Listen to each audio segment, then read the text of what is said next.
ఒకరోజు ఒక అడవిలో ఒక లేడీ భారంగా అడుగులు వేస్తూ వెళ్తోంది. అది నిండు గర్భిణి. దానికి అప్పుడే నొప్పులు వస్తున్నాయి. అది అనుకూలమైన ప్రదేశం కోసం వెతుకుతోంది. ఒక దట్టమైన గడ్డి భూమి కనిపించింది. దానికి అటుపక్క నది ప్రవహిస్తోంది. అదే అనుకూలమైన ప్రదేశం అనుకోండి. అప్పుడే నొప్పులు మొదలయ్యాయి. నిట్టూర్పులు వీడుస్తూ అటు ఇటు తిరుగుతోంది. అప్పుడే దట్టమైన మబ్బులు కమ్మాయి. ఉరుములు, పిడుగులు. పిడుగుపడి కొద్ది దూరంలోనే గడ్డంటుకుంది. దూరంగా తన ఉనికిని గమనించి కుడివైపు నుంచి ఒక సింహం వస్తుంది. ఎడమ వైపు నుంచి ఒక వేటగాడు బాణం సరిచూసుకుంటున్నాడు. ఇంకోవైపు నది వెళ్ళనివ్వదు. భగవాన్! ఇప్పుడు ఆ లేడీ ఏం చేయాలి? ఏం జరగబోతోంది? లేడీ బిడ్డకి జన్మనిస్తోందా? బిడ్డ బ్రతుకుతోందా? సింహం లేడీని తినేస్తోందా? వేటగాడు లేడీని చంపేస్తాడా? నిప్పు లేడి వరకు వచ్చి లేడి కూనను చంపేస్తుందా? ఒకవైపు నిప్పు, రెండో వైపు నది. మిగిలిన రెండు వైపులా మృత్యు రూపంలో వేటగాడు, సింహం.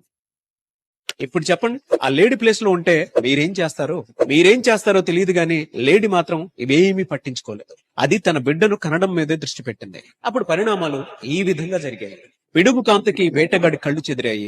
గురి తప్పి బాణం సింహానికి తగిలింది. వర్షం పడి సమీపిస్తున్న మంటలు ఆరిపోయాయి. లేడి పిల్ల తల్లి గర్భంలో నుంచి బయటకు వచ్చింది. అది ఆరోగ్యంగా ఉంది.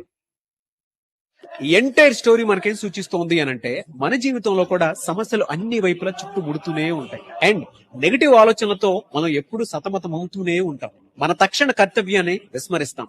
అలాంటి సమయంలో సమస్యలు మన చుట్టూ కమ్ముకున్నాం. మన ధ్యాస మన కర్తవ్యంపై ఉంటే ప్రకృతి కూడా మనకు సహకరిస్తుంది.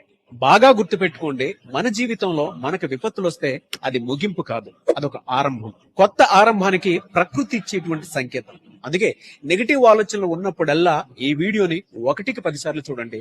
అండ్ మీ అభిప్రాయాన్ని కింద కామెంట్ బాక్స్ లో పోస్ట్ చేయడం మాత్రం మర్చిపోవద్దు.